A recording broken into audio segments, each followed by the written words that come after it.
सभी बैठे हुए हैं, आप सभी को मेरा सादर जय भीम, जय मंडल, इंकलाब जिंदाबाद।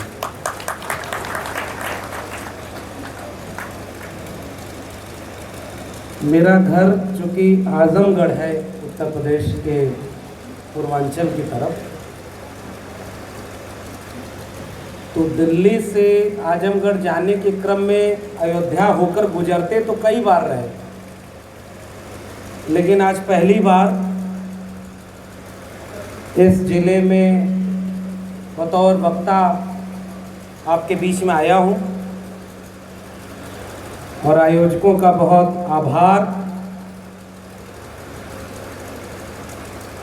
और बहुत बधाई इस बात के लिए कि ऐसे माहौल में भी आप इतनी हिम्मत कर ले रहे हैं कि फूलन देवी पर कार्यक्रम कर रहे हैं और उस पे भी हम लोगों को बुला रहे हैं। अब हमें बुलाना आपने तय कर लिया, जाने के बाद देखिएगा क्या होता है। लेकिन अच्छा है कि उत्तर प्रदेश के एक ऐसे जिले में जो कुछ दिन पहले तक फैजाबाद था, जब इसका विकास हुआ तो इसका नाम बदल के अयोध्या रख दिया। हालांकि हम लोग पहले जब जाते थे तो दोनों स्टेशन पढ़ते थे, फैजाबाद भी पढ़ता था, अयोध्या भी पढ़ता था। फिर भी पता नहीं क्या फैजाबाद कबूल नहीं हुआ। मेरे ज़िले का भी नाम आजमगढ़ है, देखते हैं कब तक वो चलता है, उसका भी नाम बदलना चाह रहे हैं। और मैंने देखा कि 20-25 तो बड़े शहर ऐसे हैं जिसका नाम बदलना पड़ेगा, और गांव तक नाम बदलने लगे तो 2-3 सरकार तो नाम बदलने में निकल जाएगी। इतने नाम हमारे उत्तर प्रदेश में उस मिजाज के हैं जिस मिजाज वालों से इनको नफरत है। तो ऐसे अयोध्या की इस सरजमी पर मेरे पूर्व के वक्ता अभी बता रहे थे कि भाई ये अयोध्या का इतिहास यही नहीं है। कहते हैं कि उनके भगवान यहाँ पैदा हुए, मानते हैं वो, लेकिन इसका इतिहास एक बुद्धिस्ट परंपरा का भी इतिहास है।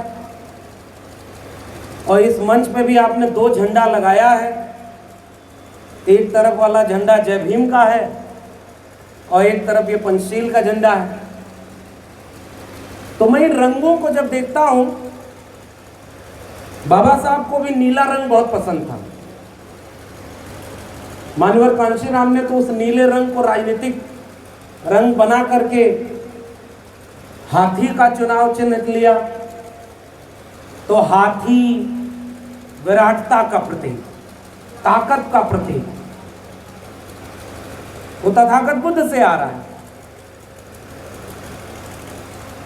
और बुलंदी का प्रतीक, हमारे यहाँ ओबीसी समाज के लोग हैं, वो पीले रंग को बहुत अपनी चेतना से, अपनी विरासत से जोड़कर देखते हैं। लाल रंग को क्रांति का रंग कहा जाता है। और इस पंचशील के झंडे में आप देखेंगे वो सारे रंग हैं। मुझे लगता है कि वैचारिक ताकत हमें अगर कहीं से लेनी चाहिए तो वो तथागत बुद्ध की ताकत है, जो समता और न्याय की ताकत है। तो ऐसे आयोजन में आज आने का ऐसे वक्त में मौका मिला है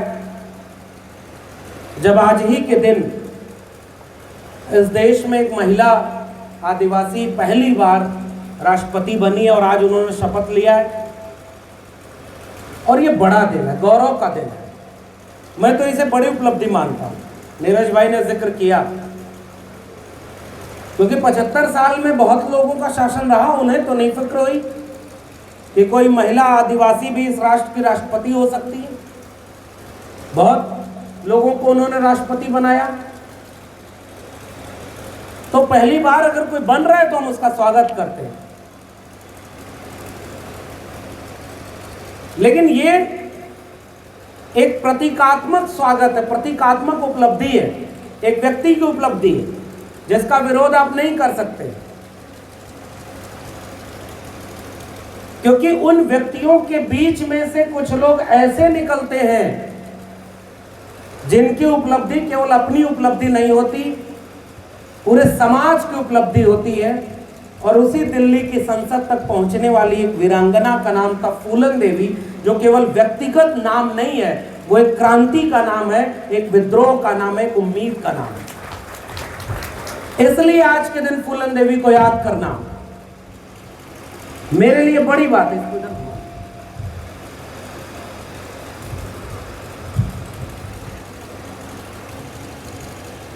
आज सुबह सुबह एक कविता देखी थी। वो सोचते थे हर फूल बेरहमी से तोड़ देंगे, वो सोचते थे कि हर फूल बेरहमी से तोड़ देंगे और बगीचा उफ तक न करेगा, मगर उनका फूलों में, बगीचों में फूलन से मिलना बाकी था। नाम रखा था उनका फूलन देवी, जो फूल से कोमल, बहुत सामान्य पृष्ठभूमि, गरीब पृष्ठभूमि। क्योंकि शुरुआत फूलन देवी से ही करना जरूरी है, हम फूलन देवी को याद कर रहे हैं। लेकिन वो एक ऐसी बालिका, एक ऐसी बच्ची जो अपनी मां से इस बात के लिए लड़ती है कि हमारे इलाके में हमारे लोगों का कोई सम्मान क्यों नहीं, कोई भी क्यों अपमानित करता रहता है। बहुत कम उम्र की थी। एक किस्सा मिलता है कि फूलन देवी दिन भर अपने परिवार वालों के साथ मजदूरी करती हैं एक सवर्ण के घर पे, उसका घर की दीवार बनाने के लिए। और शाम को जब जाने लगती हैं तो उनको मजदूरी नहीं देते, वो काम करा लेते, मजदूरी नहीं देते।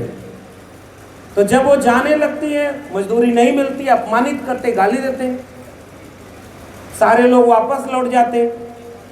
फूलन लौट के आती और रात के अंधेरे में जो दीवार दिन भर में बनाई रहती उसे गिरा देती है। और उसकी उम्र मुश्किल से 8-9 साल की। हमारे यहाँ कहावत है, पूत के पांव पालने में, होनहार बिरवान के होत चीकने पात। कहावत 2 ठो हमने बोला। एक की शुरुआत थी पूत के पांव पालने में, तो पुत्रियों के पांव। दूसरी कहावत होनहार बीरवान के, दोनों पुरुषों के ऊपर ही कहावत बनी है। हमारे यहाँ कविता भी लिखी तुलसीदास ने, तो लिखा कि पूत सपूत तो का धन संचय, पूत कपूत तो का धन संचय। बेटा अगर लायक है तो पैसा जुटाने की कोई जरूरत नहीं, बेटा ना लायक है तो भी पैसा जुटा क्या करोगे, सब बेच खाएगा। आजकल एक बेटा प्रधानमंत्री बना है इस देश का। भाई सदियों से जो आजादी में जितना लायक था, जितना लोगों ने जुटाया था, दोनों कबीर ने दोहा लिखा है। मैं देखिए हिंदी साहित्य का विद्यार्थी हूँ, भाषण वहाँ से देने मुझे आता नहीं, ये तो सोशल मीडिया की देन है भाई। अच्छा एक बात बताएं, बातचीत करने की शैली में ही करूँगा क्योंकि हम लोग हैं प्रोफेसर लोग, व्याख्यान देने का तो ज़्यादा गंभीर हो जाने में बात होती नहीं। हम तो अपने गांव अपने इलाके में आए हैं। मैं तो ये मानता हूँ आप लखनऊ और लखनऊ से आगे जितना पढ़ते जाइए, बोली भी लगभग वही मिलेगी, भाषा भी वही मिलेगी, मिजाज भी वही मिलेगा, और वही बदहाली, वही जहालत, वही गरीबी भी मिलेगी। तो हमारे यहाँ कबीर ने का दोहा लिखा है कि पानी बाढ़े नाव में और घर में बाढ़े दाम, दोनों हाथ उलीचिए यही सयानो काम। कबीर साहब लिखा तो सबके लिए, लेकिन उल्टा हो गया। अब भाई अब क्या हो रहा है, दूसरे का भी जितना हड़प ले वो सब हो रहा है, और दोनों हाथ उलीच के किसको दिया जा रहा है, जो चुनाव लड़वाते हैं अपने दोस्त अंबानी और अडानी, जो प्रधानमंत्री बनवाते हैं। तो वो एक बेटा ऐसा भी है, सौगंध मुझे इस मिट्टी की मैं देश नहीं बिकने दूंगा, नारा याद है। बड़े और वैचारिक मंचों से कभी किसी व्यक्ति का नाम नहीं लेना चाहिए, मेरा ऐसा मानना है। व्यक्तियों की औकात ही क्या है। हम तो प्रवृत्तियों से लड़ रहे हैं। तो उसने बड़ा हाथ फैलाकर नारा दिया था, वो बेच रहे हैं भारत को, मैं चैन से कैसे सो जाऊं, सौगंध मुझे इस मिट्टी की, मैं देश नहीं बिकने दूंगा।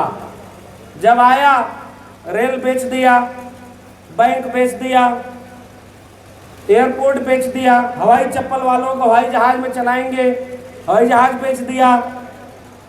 बुजुर्ग लोग बैठे हुए हैं, 58 साल से ऊपर महिलाएं और 60 साल से ऊपर बुजुर्गों को ट्रेन में टिकट में छूट मिलती थी ना आधा, तो आपको भी बुरा लगता था, आपने उनको जिता दिया, आपकी सिक्योरिटी खत्म कर दी। एंजॉय करिए, सब बेच दिया बारी बारी। और अब जमीन बेच रहे, स्कूल बेच दिया। आपके विषय में आज के कार्यक्रम में लिखा हुआ है, शिक्षा के बिना कोई समाज आगे नहीं बढ़ सकता। शिक्षा बेच दी, शिक्षा बेच दी, और उसके बाद सब बेच दिया। और उसका दोष क्या थे? उसने तो कहा ही था, मेरा क्या है जी, मैं तो फकीर आदमी हूं, झोला लेके चल दूंगा। हम और आप सोचे कि आपका क्या होगा, हमारा क्या होगा। ये हो रहा हमारे यहां। तो लायक और नालायक का तो ये कसौटी हो गई है। फूलन देवी अपने घर की एक लायक लड़की थी। लोग कहते हैं, बुंदेले हर बोलो के मुंह हमने सुनी कहानी थी, खूब लड़ी मर्दानी, वह तो झांसी वाली रानी थी। झांसी वाली रानी को ताकतवर कहलाने के लिए मर्दानी कहलाना पड़ता है। यानी ताकत किसके पास होती है? मर्द के पास। औरतें तो वैसे ही कमजोर होती हैं। इसलिए मुझे इस शब्द से भी आपत्ति है, मैं भी इसका इस्तेमाल करते रहता हूं। अभी हम आ रहे थे, हमारे सुमित भाई आए हुए हैं दिल्ली से, नीरज भाई है, तो हम ये बात कर रहे थे कि वीरांगना शब्द तो वीर से बना हुआ है, वीर की अंगना, यानी ताकत किसके पास? ताकतवर कौन? पुरुष। महिलाओं के लिए ताकतवर कोई शब्द ही नहीं बना है। हम इतने महिला विरोधी समाज हैं।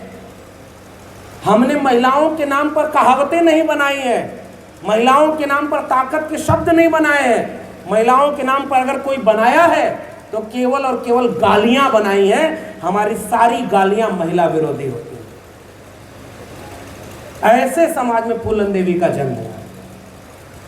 और फूलन देवी जो बचपन से ही विद्रोही तेवर की थी, मैं इसलिए वीरांगना की बजाय क्रांतिकारी और विद्रोही फूलन को याद करता हूं। और इसलिए मैं फूलन देवी को याद करते हुए बहुत शिद्दत से गौरवान्वित महसूस कर रहा हूं।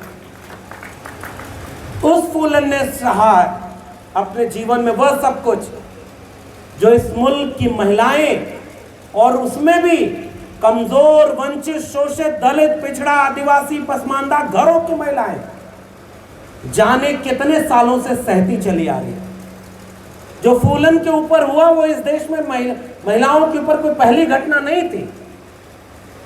महिलाओं पर वो जुल्म तो जाने कब से हो रहे थे, मगर महिलाएं उसे सह रही थी। विद्रोह का तेवर बहुत कम निकला। जब हमारे यहां संत आंदोलन चला तो अय्यंकाली से लेकर के तमाम विद्रोही नायिकाएं निकली, लेकिन वो बहुत बाद में आकर के 18वीं शताब्दी 19वीं सदी में ज्योतिबा फूले के साथ सावित्रीबाई फूले के रूप में एक महिला निकली, जिसने अपना घर छोड़ा, समाज छोड़ा, अपनी मर्यादा को छोड़ा, जो समाज के थोपी गई मर्यादा थी। लेकिन उसके ऊपर पत्थर बरसाए गए, गोबर फेंके गए, लेकिन उसने कहा कि तुम मेरे ऊपर कीचड़, पत्थर और गोबर फेंकते चले गए और मैं तुम्हारे बेटे बेटियों को पढ़ाती चली गई, आने वाली पीढ़ियां मेरा हिसाब करेंगी। और आज सावित्रीबाई फूले इस देश की महिलाओं की एक आइकॉन बनकर के उभरी। लेकिन वो झेला जो फूलन ने, वो उन्हें नहीं झेलना पड़ा। लेकिन यह भी सच है कि स्कूल खोलने के लिए, बेटे बेटियों को पढ़ाने के लिए जो काम करना पड़ा था सावित्रीबाई फूले और ज्योतिबा फूले को, उन्हें घर से निकाल दिया। यही तो सजा थी उन्हें।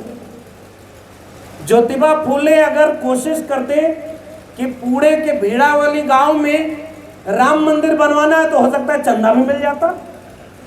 स्कूल बनवाना था, घर से निकाल दिया गया। ये फर्क है हमारे समाज में। लेकिन नायिकाएं कैसे, नायक नायिका कैसे उभरते हैं, ये उसका इतिहास है। ज्योतिबा फुले किस जाति से आते थे? माली जाति के थे।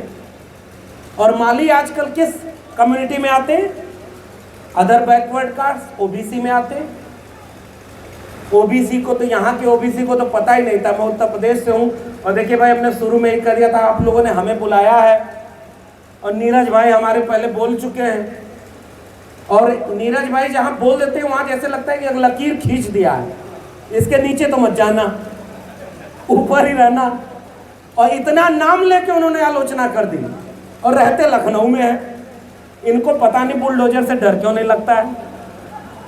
जब ये नहीं डर रहे हैं तो अब हम उससे आगे बढ़ते हैं। और आगे बढ़ के पहली आलोचना मैं ये करता हूं कि इसी उत्तर प्रदेश में मंडल आंदोलन के बाद, पूर्ण बहुमत की सरकार बनने के बाद भी समाजवादी आंदोलन से निकले हुए लोग भी ज्योतिबा फुले के नाम पर रखे गए जिले का नाम बदलते हैं। और यह गुनाह आपके लोगों के ऊपर है और इसे भी आपको याद रखना चाहिए। ज्योतिबा फुले के नाम पर तो जिले का नाम रख दिया था। आज भी किसी संघी की हिम्मत नहीं होगी कि डॉक्टर अंबेडकर, लोहिया या फुले के नाम पर कोई इमारत, कोई भी संस्थान रख दिया जाए, उसका नाम बदल के वो दिखा दे। लेकिन हमारे लोगों ने ये गुनाह किया। अब ये जानबूझ के किया या उनसे करवाया गया, गुनाह तो गुनाह है भाई। उसी गुनाह में शामिल था प्रमोशन में रिजर्वेशन का बिल फाड़ना। माफी तो मांगनी चाहिए, दिल बड़ा करना चाहिए। अगर आप आज चाहते हैं कि मानते हैं कि गलती हुई है, परशुराम की कटार उठाने में हिचक नहीं होती है और प्रमोशन में रिजर्वेशन का बिल फाड़ दिया, 2 लाइन बोल के कहिए ना कि उससे हमारी गलती हुई, हमारी सरकार बनेगी तो प्रमोशन में रिजर्वेशन रेट्रोस्पेक्टिव ढंग से लागू करेंगे, ये आपको कहना चाहिए। ये काम हुआ तो ज्योतिबा फुले, सावित्रीबाई फुले, फातिमा शेख, जब ज्योतिबा फुले को घर से निकाला तो स्कूल खोलने के लिए जमीन देने से लेकर रहने के लिए घर देने वाले शख्स का नाम था उस्मान शेख और उनकी बहन फातिमा शेख उनके स्कूल में पढ़ाने जाया करती थी। उस साझी विरासत वाले ज्योतिबा फुले और उस्मान शेख के देश में आज यहां पर बोला जा रहा है 80% हिंदुओं एक हो जाओ, 20% मुसलमानों को इस देश से बाहर करना है, इसलिए 85% बहुजनों। मैं तुमसे पूछने आया हूं, मुसलमान तुम्हारा दुश्मन है क्या?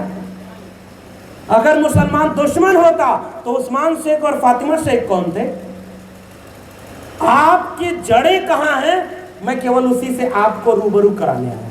मेरे पास कहने के लिए और कुछ नया नहीं। हो सकता है मेरे बोलने के बाद इस परिसर में बहुत सारे वरिष्ठ लोग बैठे हुए हैं। मैं तो कई बार जाके संकोच में आता हूं नीरज भाई कि जितनी हमारी उम्र नहीं, उससे ज्यादा तो लोग संघर्षों में अपना जीवन खपा दिए होते, वो हमारे सामने बैठे होते। हम आपसे ऊर्जा लेते हैं साहब, और हम तो फिर भी दिल्ली में बैठे हैं। दिल्ली विश्वविद्यालय में प्रोफेसर थे, गाय भैंस चराते थे वहीं आजमगढ़ में, और कुछ नहीं पता था कि एक दिन वहां पहुंचेंगे। इलाहाबाद यूनिवर्सिटी, अच्छा जब ये बोलता हूं तो कुछ लोग कहते हैं अपना प्रचार खुद ही करता है कि इलाहाबाद यूनिवर्सिटी का टॉपर है। अरे हम ये प्रचार नहीं कर रहे, हम ये बताना चाहते हैं कि यूनिवर्सिटी टॉप करने के बाद हमारे ही प्रोफेसर ने कहा कि अहीरों के बच्चे गाय भैंस चराना छोड़ करके अगर यूनिवर्सिटी टॉप करने लगे तो हमारे घरों के बच्चे कहाँ जाएंगे। तब मुझे चिंता होती है कि हम तो जातिवादी नहीं थे साहब, ये तुमने हमें जातिवादी बनाया। जी नहीं सकता तो जीने की तमन्ना छोड़ दे, बहते बहते रुक जाए वो दरिया छोड़ दे। फूल था मैं और मुझे कांटा बना कर रख दिया, और अब कांटे से कहते हो कि चुभना छोड़ दे। हम तो नहीं मानते थे जाति, तुमने हमें एहसास कराया कि हम अहीर के बच्चे हैं, हम गाय भैंस चराएं तभी अच्छे लगते हैं। हम यूनिवर्सिटी में प्रोफेसर बन जाएं तो तुम्हारी आंखों को चुभते हैं। अरे प्रोफेसर की बात छोड़िए, इतने बड़े सूबे का मुख्यमंत्री बन जाए भी अहीर का बच्चा, तो वो जब जाए तो गंगा जल से उसका घर शुद्ध कराना पड़ता है। फिर भी बहुत सारे लोगों को नहीं समझ में आता है कि जाति क्या चीज होती है। आपके अपने प्रदेश की बात है भाई, गंगा जल से धुलवाया था ना। ये जाति का मयार है, आप मानो न मानो, ये वो संरचना है जो आप जब मर जाओ, आपके घर के लोग मर जाएं तो दफन कहां होंगे उसमें भी जाति खोज लेते हैं। और अभी 4-5 दिन पहले की घटना है, उस लाश को कब्रिस्तान से उठाकर बाहर करवाया कि ये अछूत जाति के लोग हैं, यहाँ दफन नहीं हो सकते। उस संरचना का नाम है जाति। कांवड़ ढोने वाले यात्री अगर दुर्घटना के शिकार हो जाएं तो 7 या 9 लोग मरे थे और प्रेस विज्ञप्ति करके सरकार बताती है कि 2 गड़िया है, 2 कुर्मी है, 2 ये है और 1 बाभन है। ये है जाति, और आप हमसे कहते हो कि हम जातिवादी हैं। अच्छा, अगर वो तो सरकारी दस्तावेज था, ब्राह्मण को लिख रहे ब्राह्मण और बाकी 2 जनों को लिख रहे हैं गड़रिया, फिर भी गड़रिया लोग सोचेंगे हम तो हिंदू हैं साहब। आपको वो हिंदू मानता कहां है? जैसे फूलन देवी को वो इंसान ही नहीं मान रहे थे। अगर इंसान मानते तो जिस महिला का कम उम्र में शादी अपने से 2 गुना 3 गुना उम्र के व्यक्ति के साथ गरीबी, मजबूरी, लाचारी में की गई, वो जाकर अपने ससुराल में भी शोषण और वंचना का शिकार हुई, बीमार हुई, कम उम्र की लड़की वापस घर लौटी, वापस घर लौट कर आई और कही कि मैं वहां जाऊंगी नहीं। घर वाले बेचैन परेशान कि हमारे यहाँ तो कहावत बन गई कि घर से बेटी विदा होती है डोली पर और ससुराल में आती है डोली पर लौटेगी तो उसकी अर्थी लौटेगी। लेकिन हमारे यहाँ क्या हुआ, फूलन अपना घर छोड़ कर आए। देखिए भाई, मैं बात कर रहा हूं फूलन देवी की। और दूसरी बात एक और मैं कहता हूं, जिस मंच पर इतने बड़े बड़े लोगों की आप तस्वीरें लगाते हैं ना, इस मंच की गरिमा ये इस बात में है, या तो इस मंच पर आइए मत और बोलिए मत, और या तो बोलिए तो ईमानदारी और आंख में आंख डाल करके वह सच बोलिए जो इस वक्त में कहना सबसे जरूरी है। इसलिए ये बात कह रहा हूं।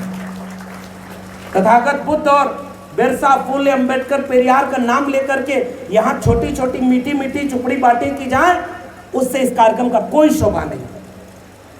मैं इसलिए फूलन देवी को याद करते हुए उस भाव को सोच रहा हूं जो उस लड़की के मन में था। उस लड़की ने ये बात घर वालों को बताई कि मैं वहां नहीं जाऊंगी, वो मेरा शोषण करते हैं। मैं आपसे हाथ उठा के पूछ रहा हूं कि हमारे आपके गांव में, मोहल्लों में ऐसे शोषण सहती हुई महिलाएं नहीं है? हर गांव, हर कस्बे में है। और मैं जब यहां खड़ा हूं तो 2 दिन पहले आदिवासी आइकॉन बन करके उभरी एक ऐसी महिला से मिलकर आया हूं, उससे इंटरव्यू लेके आया। उस महिला ने यह बताया कि जब मैं आदिवासियों के स्कूल खोलने के लिए, उनके बच्चों को पढ़ाने के लिए आगे आई, तो हमारे आदिवासी इलाकों में पुलिस और सेना आकर कब्जा कर लेती है इमारतों पर। ध्यान से समझिएगा उत्तर प्रदेश के लोगों, आपके ही इसी राज्य के 1000-1200 किलोमीटर दूर आपके इस जम्बू द्वीपे आर्यावर्ते भारत खंड में क्या क्या हो रहा है और आज हो रहा है। और फूलन देवी को याद करते हुए मैं उस महिला को याद कर रहा हूं। उसने स्कूल खोला, गांव गांव आदिवासियों के बीच में जाकर कहा कि हम तुम्हारे बच्चों को पढ़ाएंगे, तुम आओ अपने बच्चों को भेजो। उन आदिवासी लोगों ने कहा कि हमारे बच्चे अगर दिन भर स्कूल में रहेंगे तो रात में हमारे यहाँ चूल्हा नहीं जलेगा। तो उस महिला ने कहा कि हम रहने का हॉस्टल भी बनवाएंगे।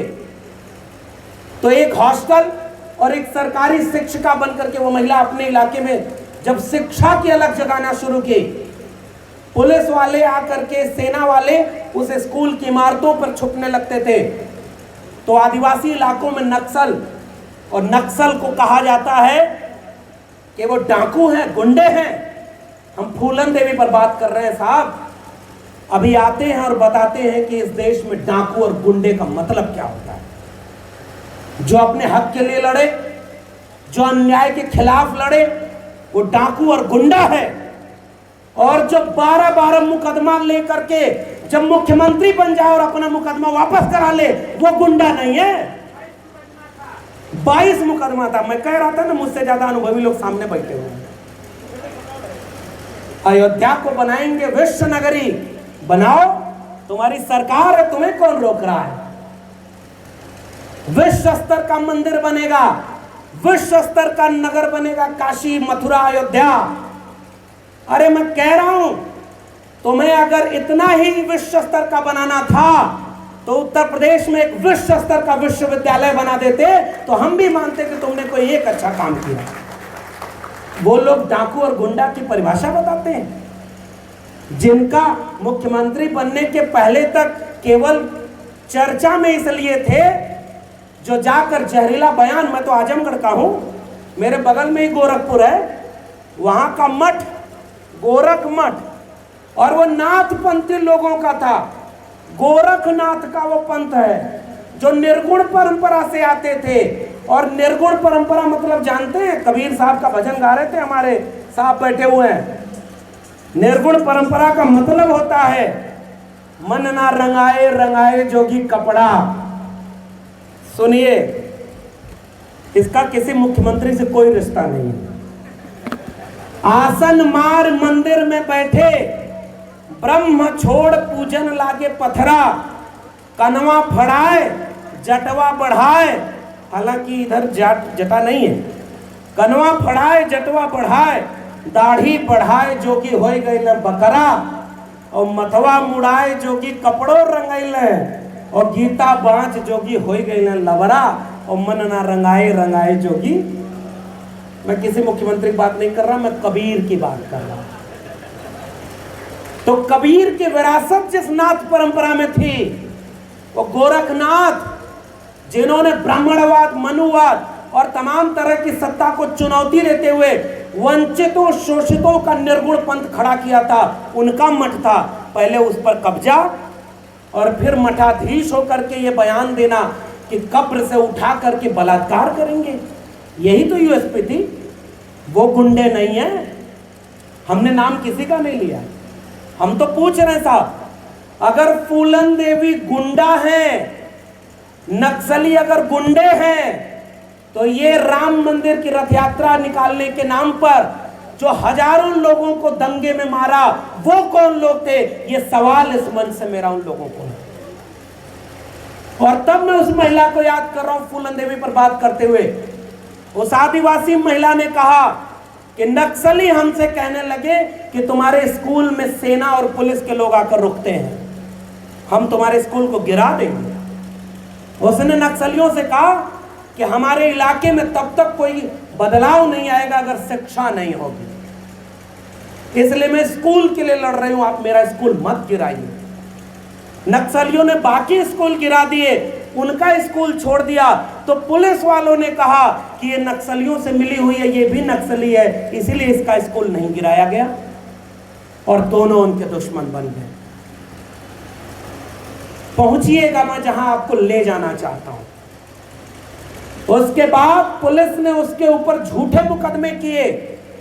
आजाद भारत की बात बता रहा हूं, 2005, 6, 7 की सलवार जुलूम चलाया था आदिवासियों और नक्सलियों को खत्म करने के लिए।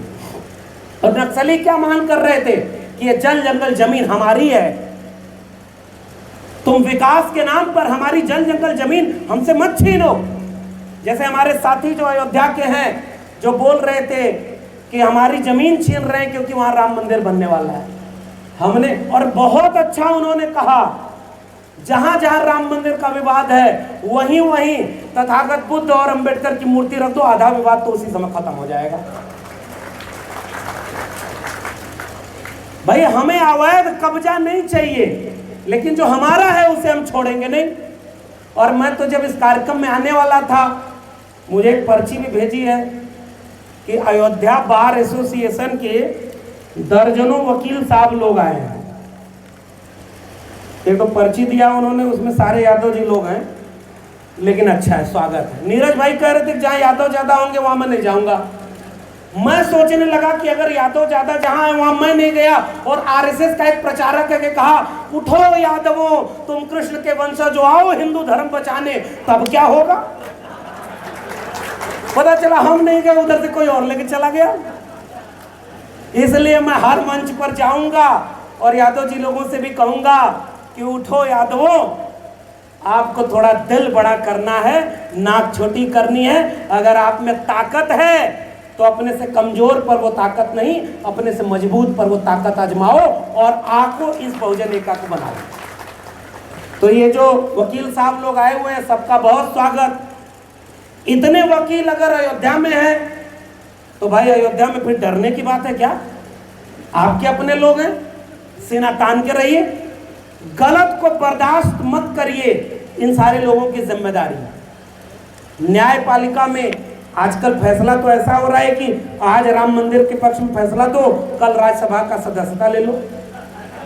ये भी तो हो रहा है भाई। मैं वही सब बोल रहा हूं जो संसदीय भाषा में बोला जाता है। हालांकि डिक्शनरी नई बन गई है जिसमें तानाशाह को तानाशाह भी नहीं कहा जा सकता है, लेकिन हम तो बात कर रहे हैं फूलन देवी पर, तो करेंगे। तब मुझे वो सोनी सूरी की याद आती है जिसने कहा कि वो झूठे मुकदमे बनाकर पुलिस ने मुझे गिरफ्तार किया, पुलिस थाने में बलात्कार किया और उसकी योनि में पत्थर भर दिया। उस महिला के साथ यह अन्याय 2005, 6 और 7 में हो रहा था। मैंने पूछा उनसे कि आपको पता है फूलन देवी कौन थी? उस महिला ने कहा कि हमें ऐसे ही लोगों से ताकत मिलती थी।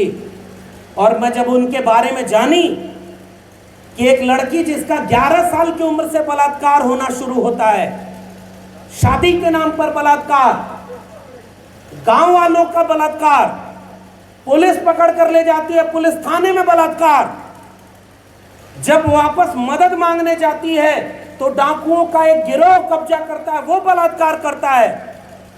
इतना शोषण और अन्याय जिस पर हुआ वो आपकी नजर में अपराधी है और गुंडा है। फूलन देवी अपने इंटरव्यू में कहती हैं, मेरे ऊपर इतना जुल्म हुआ था और हर बार मैं यही सोचती थी कि न्याय मांगने किसके सामने जाऊं। पुलिस नहीं सुनती, गांव के लोग नहीं सुनते, कौन हमारे साथ खड़ा होगा? तो फूलन ने कहा कि कई बार मुझे यह लगा कि मैं आत्महत्या करके मर जाऊं। और तब फूलन ने कहा कि लेकिन मुझे यह समझ में आया कि अब तक जाने कितनी महिलाएं ये सब सोचते सहते आत्महत्या करके मरती चली गई, मैं नहीं मरूंगी। गलत मेरे साथ हुआ है तो मैं सजा खुद को क्यों दूं? अब मैं उनको सजा दूंगी जिन्होंने मेरे ऊपर गलत किया है। और तब फूलन देवी ने कहा कि मैं उसका बदला लूंगी ताकि आने वाले वक्त में कोई फूलन देवी न बने। इसलिए हम फूलन देवी को याद कर रहे हैं। और इसलिए फूलन देवी ने, वो हमारे यहां तो सिनेमा भी बनता है, तो उसमें डायलॉग जब बोला कि भाई तुम कौन हो, तो वो काम चंबल से आए, ये लोधी जी आए हुए हैं वहां से, मध्य प्रदेश से, आधा चंबल इधर है आधा उधर। और वहां पर उन्होंने जब पूछा कि भाई चंबल से आए, वहां तो डाकू रहते हैं, उसने कहा ना साहब, डाकू तो संसद में रहते हैं, चंबल में तो बागी रहते हैं। फूलन देवी एक बागी का नाम है और आज भी डाकू संसद में बैठे हुए हैं। करो, हमारे ऊपर यूएपीए लगाओ, हमें भी जेल में डालो। हम तो उस सिनेमा की बात कह रहे हैं, हम तो उस सिनेमा का डायलॉग बोल रहे हैं। और यही बात फूलन देवी ने कही कि मैं बागी होकर के जब हथियार लेकर गई। और आज भी इस देश की विडंबना और विरोधाभास देखिए, निर्भया कांड हुआ दिल्ली में 2012 में, बलात्कार हुआ, निर्मम बलात्कार हुआ, सड़क पर लोग उतर गए और क्या नारा लगा रहे थे? बलात्कारियों को फांसी दो, नारा लगाया था ना। जब जब बड़ा मुद्दा बना, हमारे यहां तो हाथरस में एक बेटी को बलात्कार भी हुआ, उसको इलाज भी ढंग से नहीं मिला, वो मर गई, पेट्रोल डाल के आधी रात को बिना उनके घर वालों की सहमति के जला दिया। उस देश में कहां न्याय आज भी मिल रहा है? लेकिन फिर भी जब वो नारा लगाते हैं कि बलात्कारियों को फांसी दो, तो वो कौन सी हिंसा नहीं है? फूलन देवी ने अपना बदला लिया तो वो हिंसा है। अब मैं किस्सा बताता हूं, वो क्या है। मैं विश्वविद्यालय में पढ़ाता हूं, आप लोग गांव के लोग हैं साहब, मैं अक्सर समझता हूं कि हमसे ज़्यादा मेहनत आप लोग कर रहे हैं, क्योंकि आप लोग तो ज़मीन पर लड़ रहे हैं ना। हम तो बाहर से आते हैं, आप हमें इतना इज्जत देते हैं, और मैं ये कहता हूं ये इज्जत हमारी नहीं है, हमारे में क्या काबिलियत है। आज भी कह रहा हूं, मैं एक अच्छा इंसान होता, मेरे घर वाले ना होते तो वो ना होता, मेरे घर वाले ना होते तो पढ़ नहीं पाता, मेरे घर वाले ना होते तो कुछ नहीं कर पाता। मगर मेरे घर वालों के लाख मेहनत के बाद भी अगर इस देश में भारत का संविधान और मंडल कमीशन ना होता तो मैं यहां नहीं होता और आपके सामने इतना सम्मान नहीं पा रहा। तो हम तो ताकत उनसे लेते हैं साहब, हम तो बोल के चले जाएंगे, लड़ाई तो आप लड़ रहे हैं। आपको सैल्यूट करते हुए एक बात कह रहा हूं, जमीन पर किसी से डरने और घबराने की जरूरत नहीं है, क्योंकि इस देश में एकेडमिया में बैठे बड़े बड़े प्रोफेसरों ने, मीडिया में बैठे बड़े बड़े पत्रकारों ने, संसद में बैठे बड़े बड़े कद के लोगों ने हमारे लोगों के साथ न्याय नहीं किया, हमारे लोगों को अपमानित किया, फूलन देवी को अपमानित किया। और कैसे अपमानित किया साहब, 2 वाकया बता रहा हूं। पहला अपमान, कहते हैं कि निर्दोष को मार दिया। फूलन देवी अपनी आत्मकथा में भी लिखती हैं, उन्होंने अपनी आत्मकथा नहीं लिखी है, इंटरव्यू है, तो मैंने एक वीडियो बनाई है, उसमें उस किताब का डिटेल है, आप देखिएगा। और अपने भाषण में फूलन देवी ये बात बोलती हैं, मैं उस गांव बहमई गांव जाकर के उन गांव वालों से बार बार पूछती थी कि मैं जब जब अपने बलात्कारियों को खोजने आती हूं तब तुम मुखबिरी करके उन्हें गांव से भगा देते हो। 22 दिन तक मेरा इस गांव में बलात्कार हुआ। आज हम बोलेंगे तो हमें कहा जाता है कि भड़काने के लिए बोल रहे हैं। इस देश में गरीब कमजोर की भावना कोई भावना नहीं है क्या? भावना केवल ये धर्म वालों की है, जिन पर कोई बात बोल दो तो धार्मिक भावना आहत हो जाती है, मुकदमा ठोक देते हैं। हमारे प्रोफेसर रतन लाल को जेल में डाल दिया धार्मिक भावना आहत करने के जुर्म में। नीरज पटेल पर इतना धार्मिक भावना का मुकदमा होना चाहिए था, अभी तक नहीं हुआ है। पता है क्यों नहीं हुआ? और रतन लाल 12 घंटे में क्यों बाहर आ गए? क्योंकि नीरज पटेल किसी पार्टी के नहीं है, किसी जाति के नहीं है। नीरज पटेल 85% लोगों की बात कर रहे हैं, रतन लाल 85% लोगों की बात कर रहे हैं। और जब 85% लोग खड़े हुए ना, रतन लाल को नहीं देखा कि वो दलित हैं। दिल्ली में जो खड़ा था, सुमित चौहान जी आए हुए हैं, हम लोग आधी रात को पहुंच गए वहां पुलिस थाने के सामने, और पुलिस वाले ने अंदर से मुझे फोन किया, अरे साहब सुबह होने का इंतजार तो कर लेते, आप लोग रात में ही थाना घेर लिए। आपकी ताकत ये है साहब, मैं आपको डराने नहीं, आपकी ताकत का एहसास कराने आया। और 12 घंटे में उनको बेल हो गई। नहीं है हिम्मत कि नीरज पटेल को कोई छू दे, और छुएगा तो उसका भी जवाब मिलेगा।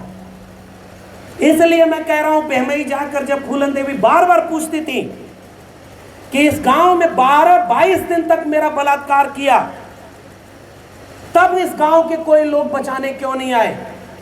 मैं चीखती रही, पुकारती रही, कोई बचाने नहीं आया। और तो और पूरा कपड़ा उतार कर पूरे गांव में नंगा घुमाया गया, तब तुम्हारी मर्यादा और तुम्हारी नैतिकता पर क्यों चोट नहीं आई? तब गांव वाले क्यों बचाने नहीं आए? और उस दिन 14 फरवरी को जब फूलन देवी वहां अचानक पहुंची तो पूरे गांव वालों को, वहां बारात चल रही थी साहब, उस बारात में वो सारे बलात्कारी आए हुए थे, और जैसे ही वहां फूलन के पहुंचने का संदेश मिला, उन्होंने उनको भगा दिया पीछे से। उस समय भी फूलन ने उन सबों से कहा था, मैं जिनको खोजने आई हूं, नाम लेके उन्होंने बोला, मैं नाम भूल रहा हूं, लाला राम, दीना राम, ऐसे लोगों का नाम भी क्या अपनी जबान से लेना। फूलन देवी ने कहा कि उन्हें आप बाहर सामने खड़ा कर दो, हम उन्हीं को मार देंगे, हमें बदला लेना। गांव वाले बलात्कारियों के पक्ष में खड़े हैं, तो जो आज भी कहते हैं कि फांसी दो, जब बलात्कार का बदला लेने के लिए फूलन देवी ने शस्त्र उठाया तो फूलन देवी को गुंडा कहा गया। इस विमर्श को बदलने की जरूरत है। लेख लिखे गए फूलन देवी के खिलाफ। और दूसरा वाकया तब आता है, 11 साल फूलन देवी जेल में रही। 11 साल फूलन देवी ने जब आत्मसमर्पण किया, देखो औकात तो उनकी इतनी ही थी कि फूलन देवी ने बदला भी ले लिया और डंके की चोट पर खड़ी भी रही। पुलिस वालों के पास फूलन देवी की एक फोटो और एक तस्वीर तक नहीं थी। ये हिम्मत थी उनकी, कुछ नहीं कर पाए। और तब भी फूलन ने कहा, इंदिरा गांधी की सरकार थी, उसके बाद फिर उन्होंने कहा कि उत्तर प्रदेश के, और यहां पर मैं आत्मसमर्पण नहीं करूंगी, मध्य प्रदेश में फूलन देवी अगर किसी जाति के खिलाफ होती तो अर्जुन सिंह के सामने वो आत्मसमर्पण क्यों करती? अर्जुन सिंह के सामने अपना हथियार डालकर पैरों में फूलन देवी ने आत्मसमर्पण किया था। आज हमें कुछ लोग सीख देने आते हैं कि हम जातिवादी हैं। अरे नहीं मूर्खों, हम तो बीपी सिंह और अर्जुन सिंह को भी अपना नायक मानते हैं। विचार से जो हमारा है वो हमारा है। डॉक्टर राम मनोहर लोहिया कौन से बहुजन थे? राहुल सांकृत्यायन कौन से बहुजन है? भगत सिंह कौन से बहुजन थे? वो हमारे हैं क्योंकि विचार से वो हमारे हैं। रामनाथ कोविंद बन जाओगे तो भले ही तुम राष्ट्रपति बन जाओ, तुम हमारे नहीं हो सकते। जब हाथरस पे तुम एक शब्द नहीं बोले। रामनाथ कोविंद जी, महामहिम जी के रहते हुए 3 उपलब्धि सुमित जी ने बड़ी अच्छी हेडिंग लगाई। मैंने कहा उनके राष्ट्रपति रहते 3 उपलब्धि है। SC ST atrocity prevention act से छेड़खानी उनके काल में हुई। 2 अप्रैल का भारत बंद आपको करना पड़ा था कि नहीं? 13 पॉइंट रोस्टर उनके काल में आया। 5 मार्च का भारत बंद आपको करना पड़ा था कि नहीं? और तीसरी और महान उपलब्धि, राम मंदिर बनेगा, इसका फैसला आ गया। ये हमारे लोग हैं क्या? हाथरस में हुआ, आप एक शब्द नहीं बोले। अरे भाई, बाहर से किसी ने बुलाया था और KR नारायणन भी इस देश के दलित राष्ट्रपति थे, फिर भी उन्होंने कहा कि हम ऐसे दंगों के खिलाफ खड़े हैं। और KR नारायणन ने वो फाइल 3-4 बार लौटाई जिसमें SC ST OBC के हक के साथ छेड़खानी की है। हम जातिवादी नहीं है, जातिवादी तो तुम हो। और जब वो सारा कांड हुआ, फूलन देवी ने आत्मसमर्पण कर दिया। फूलन देवी ने केवल एक शर्त रखी थी, हमारे किसी भी सदस्य को मौत की सजा ना हो और हमें उत्तर प्रदेश में ना रखा जाए। 11 साल चार्जशीट तक फाइल नहीं की, कोई मुकदमे की सुनवाई तक नहीं हुई। जब जुर्म है तो साबित तो करो, मुकदमा तो लड़ो, उनको सजा तो सुनवाओ। कुछ भी नहीं हुआ। और तब वाकई एक ऐसे व्यक्ति का नाम ले रहा हूं जिसको इस मंच से जरूर याद किया जाना चाहिए, कम से कम उतने काम का जितने काम का तो वो हकदार है। उस समय एक व्यक्ति, वो अलग व्यक्ति है, उसको मैं खोजता हूं, उसे याद करता हूं। वो चौधरी चरण सिंह की विरासत से राजनीति शुरू करता था। उसने पहलवानी की थी और राजनीति का पहलवान बना था। उसने राम मंदिर के आंदोलन के नाम पर बाबरी मस्जिद ढहाने जाने वाले आतताइयों के ऊपर गोली चलवा करके माइनॉरिटी के मन में संविधान के प्रति आस्था और विश्वास को दृढ़ करने की हिम्मत का फैसला लिया था। उस मुलायम सिंह यादव को मैं यहां से याद करूंगा। और उस मुलायम सिंह यादव ने यह हिम्मत दिखाई कि सारे मुकदमे वापस कराए फूलन देवी के, और 1996 में मिर्जापुर से जाकर कहा कि समाजवादी पार्टी के टिकट पर चुनाव लड़ो और संसद में जाओ फूलन देवी, तुम्हें एक नया अवतार मिलेगा। बड़े बड़े लेख लिखे गए साहब। दिल्ली में लेख लिखे गए कि यूपी का गुंडा अब जेल से गुंडों और डकैतों को निकाल करके संसद में डकैतों को बैठाने जा रहा है। ऐसे लेख लिखे गए। ये लोग भूल गए अपना इतिहास। समाजवाद का पाठ जिन्होंने लोहिया और जेपी से पढ़ने का दावा किया, वो लोग समाजवाद के संघर्षों की जमीन भूल गए। तो हम जैसे लोगों की जिम्मेदारी है कि उन लोगों के समाजवाद की याद दिलाया जाए जो उनकी अपनी विरासत में है। और तब मुलायम सिंह यादव खुद प्रचार करने गए और कहे कि डकैत कौन है, इसकी परिभाषा हमें मत दो। फूलन देवी हमारे नायक है, हमारी वीरांगना है, और फूलन देवी जीतती हैं और उसके बाद संसद में पहुंचती हैं। आज के लोगों को हिम्मत है क्या? ढंग से पूछिए जाके समाजवादी पार्टी के कार्यालय में, फूलन देवी को कितने लोग याद कर रहे हैं? ये ताकत और विरासत का सवाल है साहब। और जब फूलन देवी लड़के वहां पहुंचती हैं, और उस समय तक दुनिया को पता चला, देश को पता चला कि वो फूलन देवी जब जेल में थी तो जेल में जितनी महिलाएं बंद थी उन महिलाओं के हक के लिए आंदोलन करती थी। फूलन देवी जब सांसद बनी तो उन्होंने एक पूरी कमेटी बनाई फूलन देवी ने कि जितनी भी महिलाएं घरेलू हिंसा का शिकार हो रही हैं वो मेरे पास आए, मैं उन्हें न्याय दिलाने के लिए लड़ूंगी। फिर भी इस देश ने फूलन देवी को कभी महिलाओं का मसला नहीं बनाया। जेंडर डिस्कोर्स पर इस देश में बड़े बड़े नाम लिए जाते हैं, महिला मुक्ति के लिए बड़े बड़े नाम लिए गए। और मैं दिल्ली से आया हूं और दिल्ली वालों का बिना दिल होने का एक दावा कर रहा हूं। दिल्ली वाले भीतर से बहुत खोखले होते हैं साहब। मैं तो चाहता हूं मेरे अंदर मेरा छोटा सा उत्तर प्रदेश, थोड़ा सा आजमगढ़, मेरी अपनी भोजपुरी की मिट्टी कायम रहे ताकि दिल्ली वालों की बिना दिल जैसा न हो जाऊं, वरना मैं भी कहीं बिककर उनका गुलाम न हो जाऊं। उन दिल्ली वालों ने कभी न्याय नहीं किया कि फूलन देवी एक महिला आइकॉन की तरह इस देश में क्यों नहीं याद की जानी चाहिए। महिलाओं की मुक्ति की लड़ाई में फूलन देवी कहीं नहीं नजर आई। और फूलन देवी के ये बड़े काम थे जिसको इस देश में कभी बताया ही नहीं। महिलाओं की मुक्ति की लड़ाई, घरेलू हिंसा के खिलाफ जो लोग लड़ रहे महिलाओं के लिए उन्होंने। और तीसरा बड़ा काम, एकलव्य सेना बनाई थी फूलन देवी ने। फूलन देवी ने एक भाषण में कहा, एकलव्य तो हमारे पुरखे थे जो बिना गुरु के भी अपनी कला में माहिर थे, बिना दीक्षा दिए भी एक ऐसा गुरु जिसने अंगूठा काट लिया था, हम उस एकलव्य के वारिस हैं, इसलिए फूलन देवी ने एकलव्य सेना बनाई। पता है आपको, शुरुआती दौर में फूलन देवी दुर्गा की पूजा करती थी। अब फूलन देवी से वर्तमान पर लौटकर बात खत्म करूंगा। दुर्गा पर पूजा करती थी। जब वो चंबल में रहती थी तो वो दुर्गा को मानती थी। नागार्जुन ने एक कविता भी लिखी। उस कविता में उन्होंने उसकी तुलना, फूलन देवी की तुलना दुर्गा से की। और उस दुर्गा से करते हुए फूलन देवी ने, जब वो सारा काम फूलन देवी का एकलव्य सेना के साथ तमाम तरह की महिलाओं की मुक्ति के काम, और जब फूलन देवी लोगों के बीच जाने लगे और लोगों को एक आत्मविश्वास देने लगे कि महिलाओं तुम शर्माओ मत, झुको मत, तब मुझे सोनी सूरी याद आती है। गूगल करके घर जाके पढ़िएगा साथियों, 2008, 9, 10 की लड़ाई के बाद सोनी सूरी को 2011, 12, 13 में जेल में बलात्कार का शिकार होना पड़ा।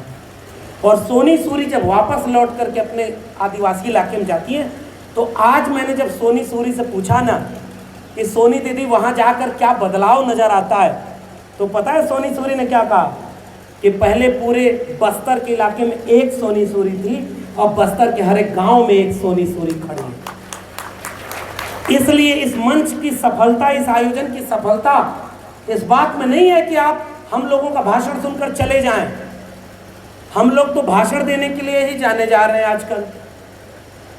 अब एक को चुनाव लड़े नहीं है, पैसा रुपया है नहीं। और मैं तो कई बार आश्चर्यचकित था कि जो मैंने YouTube पर, फेसबुक पर 1 साल में पिछले बोला, उसमें कोई नई बात नहीं बोली। ये तो भारत भर में सब लोग जानते हैं। फिर मेरे पास देश भर से इतने फ़ोन क्यों आने लगे, फिर मुझे पूरे देश में बुलाया क्यों जाने लगा, जहाँ जाता हूँ इतना सम्मान क्यों मिलने लगा। तब मुझे पता चला एक जनरेशन गैप हो गया था साहब। पुरखे लड़े थे तो हम यहाँ पहुँचे, हमारे लोग लड़ना भूल गए, इसलिए हमें इज्जत मिल रही है कि आओ आप जैसे लोगों की ज़रूरत है, लड़ाई लड़ो ताकि आने वाले वक्त तक के लिए कुछ विरासत बचे। वरना हमारे पास क्या है सम्मान पाने के लिए? ये सम्मान तो आपका बड़प्पन है। और ये सम्मान इसलिए कि फूलन देवी पर पिछले साल जब मैं वीडियो बना रहा था तो मेरे पास धमकी आई कि तुम फूलन देवी पर वीडियो बना रहे हो। और जैसे ही धमकी वमकी आती है तो कई बार हौसला बढ़ जाता है कि लगता है गाड़ी एकदम सही पटरी पर है और इसे और तेज दौड़ाना। हम लोग डरने वाले हैं क्या? मंच पे आज जैसे ही आके बैठा वैसे ही मैसेज खोला तो नीरज को मैंने दिखाया, देखो नीरज भाई पहले ही ऊपर दिख रहा है गाली आई हुई, फूलन देवी की वीडियो पे गाली आई। अरे हम उस विरासत के लोग हैं। तथागत बुद्ध को मारने की कोशिश की, कबीर को मारने की कोशिश की, ज्योतिबा फुले को मारने की कोशिश की, पेरियार को मारने की कोशिश की, अंबेडकर के खिलाफ खड़े रहे, भगत सिंह के खिलाफ खड़े रहे, मंडल के खिलाफ खड़े रहे। हमारे पुरखे इनके बाप दादाओं से नहीं डरे तो हम लोग कहीं से डरने वाले हैं क्या? आंख में आंख डाल करके सच बोलेंगे। इसलिए फूलन देवी पर बोलने आपके बीच में आया। कल तक 102 डिग्री बुखार था, दवा खा के आया, क्योंकि अपने को रोक नहीं पाया। क्योंकि यहाँ बोलते हुए आपको क्या महसूस हो रहा है मुझे नहीं पता, मुझे महसूस हो रहा है कि मैं अपनी जड़ों को महसूस कर रहा हूँ और अपने को ताकत महसूस कर रहा हूँ, इसलिए मैं आपके बीच में आया। और उस फूलन देवी ने जब ये ठान लिया कि मुझे क्रांति करनी है, तो पूरे उत्तर भारत में खासकर रामविलास पासवान को राखी बांधते थे। पटना में लालू प्रसाद यादव ने जाकर के एक बड़ा सम्मेलन बुलाया और उसकी अध्यक्षता करने के लिए उन्होंने चुना तो फूलन देवी को चुना। ये एक एका थी। कहाँ गए वो मुलायम सिंह यादव, कहाँ गए वो लालू प्रसाद यादव, कहाँ गए वो रामविलास पासवान, और कहाँ गए उनके वारिस जो जिनकी विरासत ऐसे लोगों की थी, आज वो कहाँ अपने को कमजोर बनाए बैठे हुए। ये मेरा सवाल है उनसे। आज आप अपनी विरासत को क्लेम नहीं कर पा रहे और आप कहते हो परशुराम का फरसा पकड़ के वोट मिल जाएगा।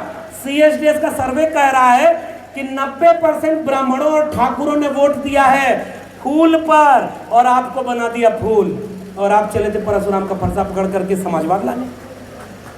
आजकल दोनों आपस में लड़ रहे हैं, एक बहुजन से सर्वजन करा रहा है, एक परशुराम की कटार पकड़ रहा है। ऐसे का सामाजिक न्याय होगा उत्तर प्रदेश में? मैं तो आजमगढ़ से आया हूं, जाके देखिए अभी आजमगढ़ के उपचुनाव में एक ऐसे व्यक्ति को सांसद बना दिया जिसका केवल एक काम था, वो आपके नेता को गाली देता है। क्यों ऐसा हुआ? क्योंकि आप दोनों लड़ रहे, और दोनों इसलिए लड़ रहे क्योंकि समाज उनको लड़ने दे रहा है। हम आप भी तो लगता है हमारी बिरादरी के नेता हैं, वो तो यदुकुल गौरव है साहब, उनके खिलाफ कौन जाएगा? अरे कॉलर नहीं पकड़ो, बच्चा रोए ना तो माँ भी दूध नहीं पिलाती। हम ऐसे नालायक लोग हो गए कि हमारे नेता हमारे वोटों का सौदा करते हैं। नई नई पार्टियां बनी है, निषाद पार्टी का तो जिक्र नीरज पटेल ने कर दिया। एक निषाद पार्टी उधर भी बनी हुई है, गोरखपुर से चले थे, पता नहीं वाया मठ चले थे कि कहाँ से चले थे, लखनऊ पहुँच के पूरा एक भाई बड़का भाई छोटे भाई करा, भैया आओ इधर सम्मान मिली, भैया भी इधर से चल दिए उधर सम्मान मिली।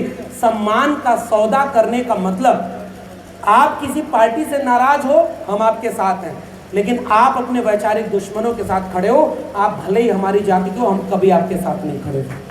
ये ईमानदारी का तकाजा फूलन देवी को याद करना है।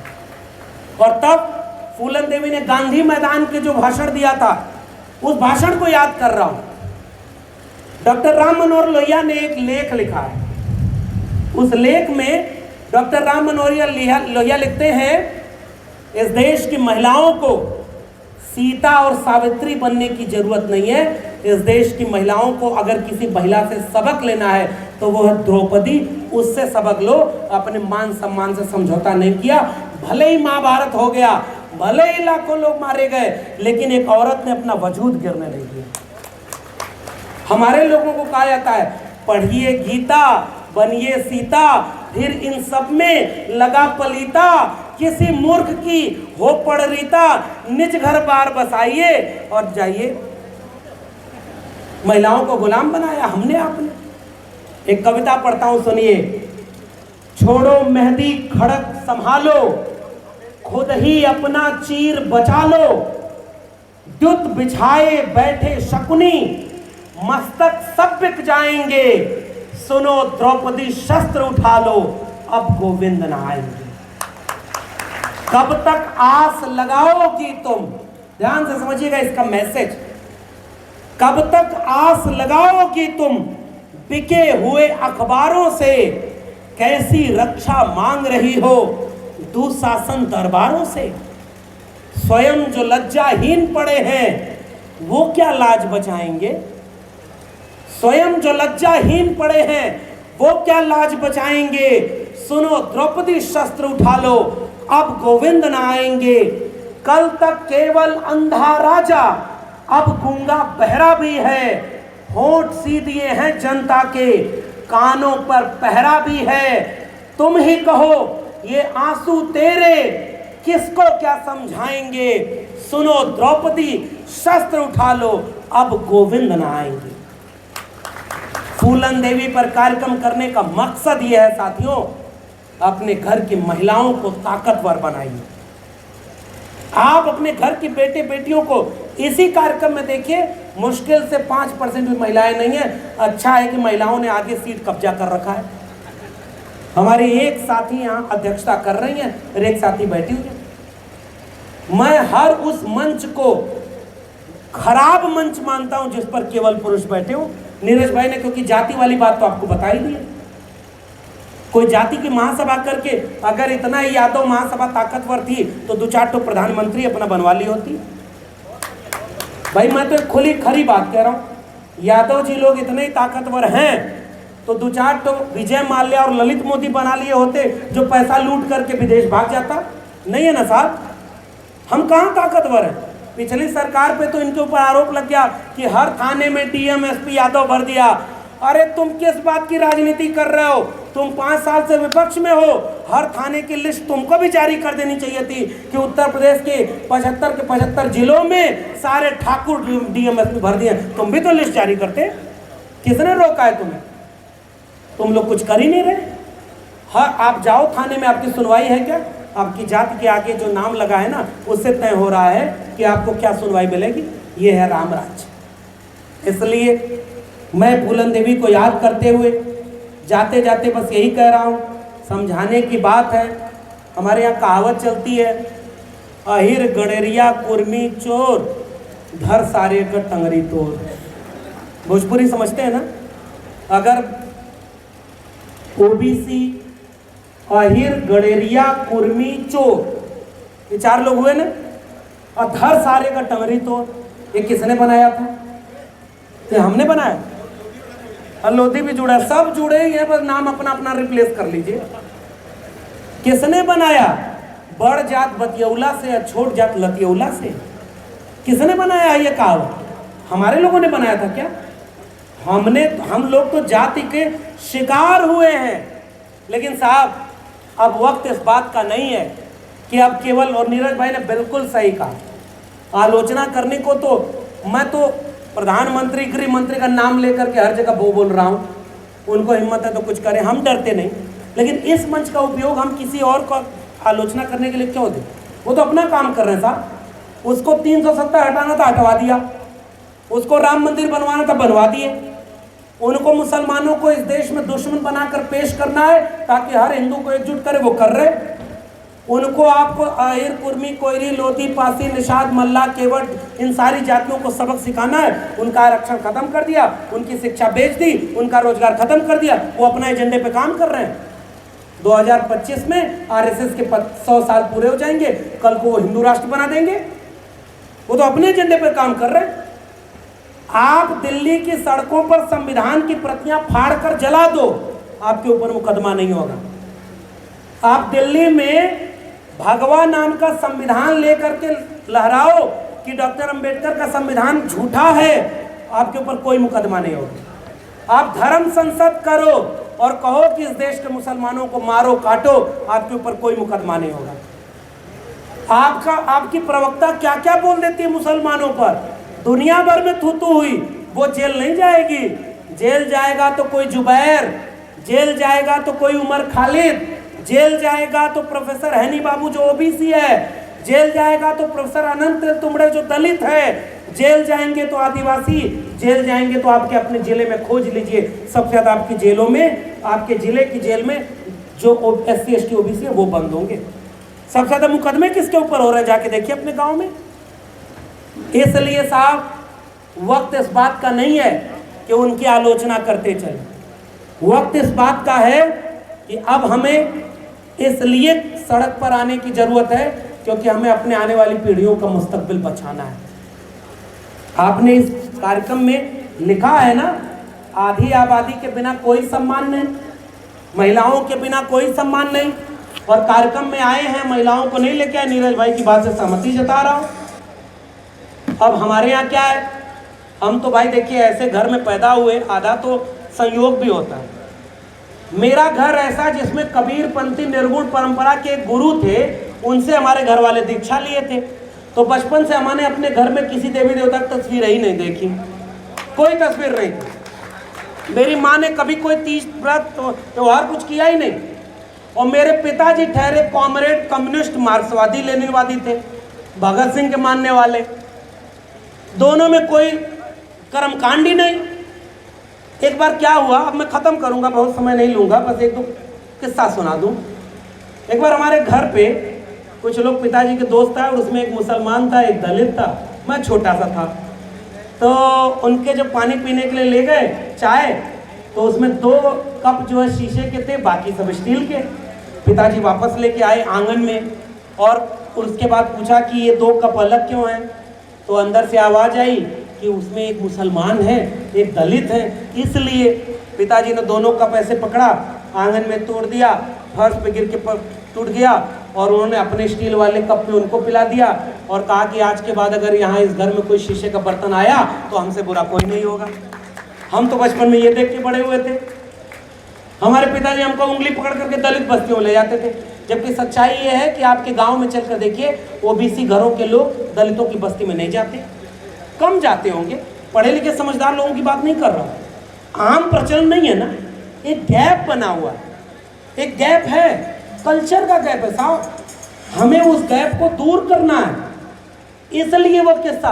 और देखो, ताना मारने वालों से मत डरा करो, आप कुछ भी करोगे। एक आदमी अपने बेटे को लेकर के जंगल से जा रहा था, गधा लेकर के, और गधे पे घास रखा था।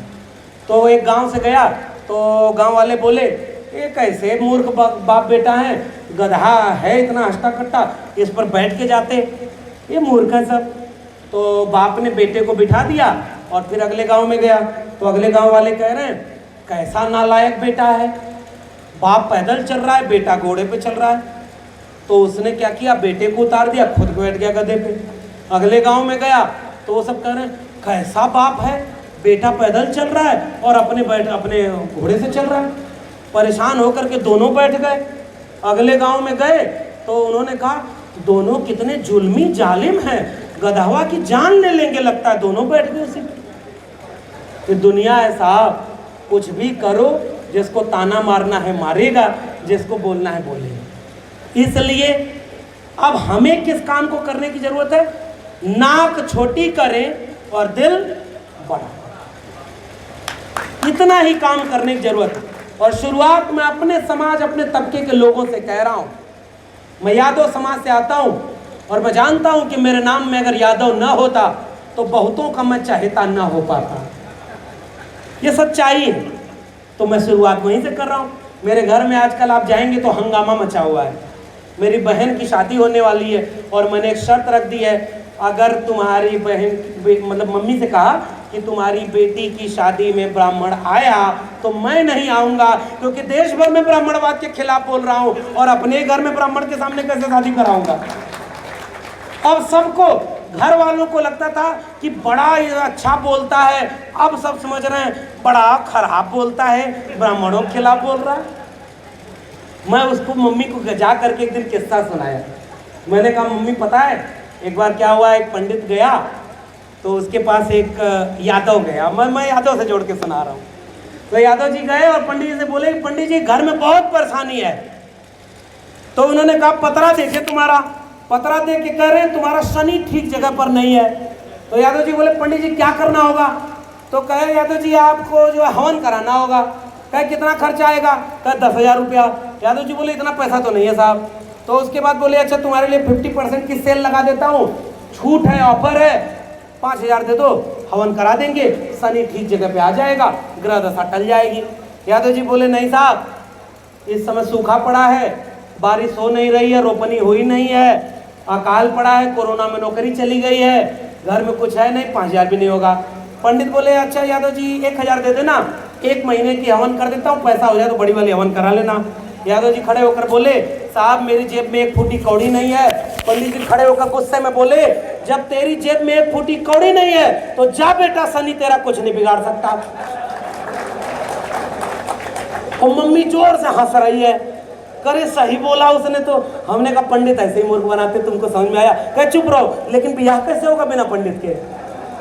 फिर मैंने उसको दूसरा किस्सा सुनाया। मैंने कहा, जानती हो एक गांव में पंडित था और उसने पूरे गांव को पागल बनाए रखा था। कैसे? छोटा सा बच्चा पेड़ के पीछे देखा कि सूरज है और उसको कहा लाल फल है, उड़ गया। छोटा सा बच्चा जो चल नहीं सकता था लेकिन उड़ सकता था। मैं किसी की धार्मिक भावना आहत नहीं कर रहा हूँ भाई, मैं एक भी शब्द खराब बोल रहा हूँ क्या? अरे आपकी कथा में लिखा है, वही मैं बोल रहा हूं। बच्चे को मन किया कि लाल वाले फल को खाऊंगा, उड़ गया, देखा दूर है, जाके खा गया, पूरे धरती पर अंधेरा छा गया। बाद में पता चला कि वो तो सूरज था। सब लोग में हाहाकार, सारे देवी देवता जाके कहे अरे साहब सूरज है ये तो, इसको निगल दीजिए। फिर वो निगल दिया, वापस आके पालने में लेट गया। इस देश में ऐसे ऐसे लोगों की भी पूजा होती है। आपके सामने 8 हाथ के लोग आ जाएं, अभी यहीं बाहर निकलो, आप 8 हाथ की एक महिला आ जाए, आप पूजा करोगे कि झोला झक्कड़ लेके भागोगे? सही सही बताना। जिस दिन मंदिर की मूर्तियां सच बोलने लगे, पुजारी और पूजा करने वाले दोनों न भाग जाए तो कहिएगा, क्योंकि हम झूठ बोल करके उनके सामने माफी मांगने जाते हैं। सारा अपराध करने वाले भी हम, मंदिर के सामने हाथ जोड़कर अपराध की माफी मांगने वाले भी हम, और बिना मूर्ति के कहे खुद ही खुद को माफ कर लेने वाले भी हम। और हम कर्मकांडी लोग इस देश में हिंदू धर्म को बचाने का ठेका लिए हुए हैं। तो मैं अपनी माँ को दूसरा किस्सा सुनाया कि देखो ये सब मूर्ख कैसे बनाते हैं। कहा कि वो पंडित पूरे गांव में वो, और मैं पंडित वंडित जब कह रहा हूं तो देखो पंडितों के विरोध में नहीं हूं भाई, मैं ब्राह्मणवाद के विरोध में। वाद है ये एक मानसिकता है, जो मानसिकता पूरे गांव वालों को समझाती है कि गांव वाले जाकर कहे कि अरे पंडित जी इस गांव के 4 लड़कों ने एक गधा मार दिया। पंडित आग बबूला, गधा मारना तो बहुत बड़ा पाप है, शास्त्रों में लिखा है 22 प्रकार के नरक में 28 प्रकार से इनको तला जाएगा, डीप फ्राई किया जाएगा, बोटी बोटी काटा जाएगा, फिर सड़ाया जाएगा, फिर पिघलाया जाएगा, फिर जमाया जाएगा। नरक जानते हैं ना क्या क्या है, ये सब कुछ किया जाएगा। तो कहे अरे पंडित जी फिर मुक्ति कैसे होगी? कहे बड़ी वाली हवन कराना होगा। कहे कि कैसे? तो कहे 1 लाख रुपए खर्चा आएगा, 15 दिन भोज होगा, 21 ब्राह्मणों को 21 बार खिलाओगे, तब जाकर मुक्ति होगी। पीछे से चुपके से गांव वाला जाकर पंडित जी के कान में बोला है, पंडित जी उन लड़कों में एक आपका बेटा संतोष भी था। पंडित जी शांत होकर बैठ गए। पंडित जी ने कहा 2-4 लइकन में एक संतोष, और गधा के मरले में कौनो न दोष। अब की मेरी माँ के साथ मेरी चाची भी खूब हंस रही थी। फिर मैं जाते आते कहा बिना पंडित के भी ब्याह हो सकता है, माँ तुम करने तो दो। अभी तक वो माँ कह रही है पता नहीं कैसे होगा, विरोध तो नहीं कर रहे, लेकिन ये काम बाहर भाषण दे के कभी नहीं हो सकता, अपने भीतर और अपने घर से जब तक न शुरू किया जाए। इसलिए मैं जब आपके बीच में आया हूं साथियों, केवल अपनी बात इन्हीं बातों के साथ खत्म कर रहा हूं। वैज्ञानिक चेतना संपन्न अपने लोगों को करिए। मेरी तबीयत खराब हुई, 102 डिग्री बुखार हुआ, मैंने 20 बार गायत्री मंत्र पढ़ा, 25 बार हनुमान चालीसा पढ़ा, किसी मस्जिद के सामने जाकर नहीं, अपने घर में पढ़ा। तो क्या मैं ठीक हो गया? अरे भाई तुम एक बात बताओ, देखो मस्जिद से याद आ गया, थोड़ा और बोल लेने दीजिए, बाकी आयोजक जाने। एक बात बताओ, तुम 1990 से जब मंडल कमीशन लागू हुआ तो तुमने इस देश में कमंडल का आंदोलन शुरू किया। रामलला हम आएंगे, मंदिर वहीं बनाएंगे, कहा था ना। अब सारा चीज हुआ मंदिर बनाने के लिए, रथ यात्रा निकली मंदिर बनाने के लिए। जितना रथ यात्रा जाती गई हर जगह दंगा होता गया था कि नहीं हुआ? गोधरा कांड के नाम पर दंगा हुआ कि नहीं? दंगा में मलाई कौन खाया? जो आज देश बेच रहा है। मैंने किसी प्रधानमंत्री का नाम नहीं लिया भाई, वो किसकी मलाई खा रहे हैं? दंगा होने की। और इसलिए साथियों, मंदिर तुमने बनवाया, चलो जाओ, मंदिर तुम्हारा है, हमसे तो उससे मतलब ही नहीं। लेकिन मंदिर क्या इस दिन रात के लिए बनाया था कि जब मंदिर बन जाए तो रामनवमी के दिन मस्जिद के सामने जाकर त्रिशूल और तलवार लहराते हुए मुसलमानों को गाली दो, इसलिए तुमने मंदिर बनवाया था? क्या यही है तुम्हारा हिंदू धर्म? एक कांवड़िए जो जा रहे हैं कांवड़ लेकर इस समय, इसमें जरा खोज करके सर्वे करिएगा किनके घरों के लोग हैं। डॉक्टर, इंजीनियर, वकील, प्रोफेसर, नेता, मंत्री, विधायक, इनके लोग क्यों नहीं कांवड़ लेने जा रहे?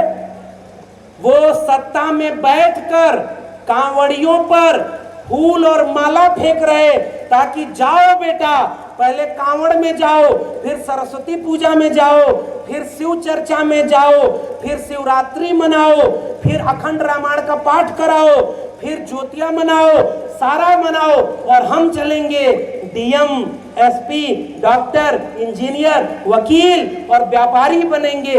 इतने बड़े व्यापारी बनेंगे कि इस देश का पैसा लेकर विदेश भाग जाएं। हमारे आपके घरों के बच्चों पर ही सारा धर्म बचाने का ठेका है क्या? इसलिए कांवड़ वालों से पूछिए, वही जो लिस्ट है जाकर गूगल में देखिएगा, 8 कांवड़ियों की दर्दनाक मौत हुई, उनमें से 7 तो बहुजन है। इसलिए मैं कहने आया हूं, अपने घर के बच्चों को 2 काम से बचा लीजिए।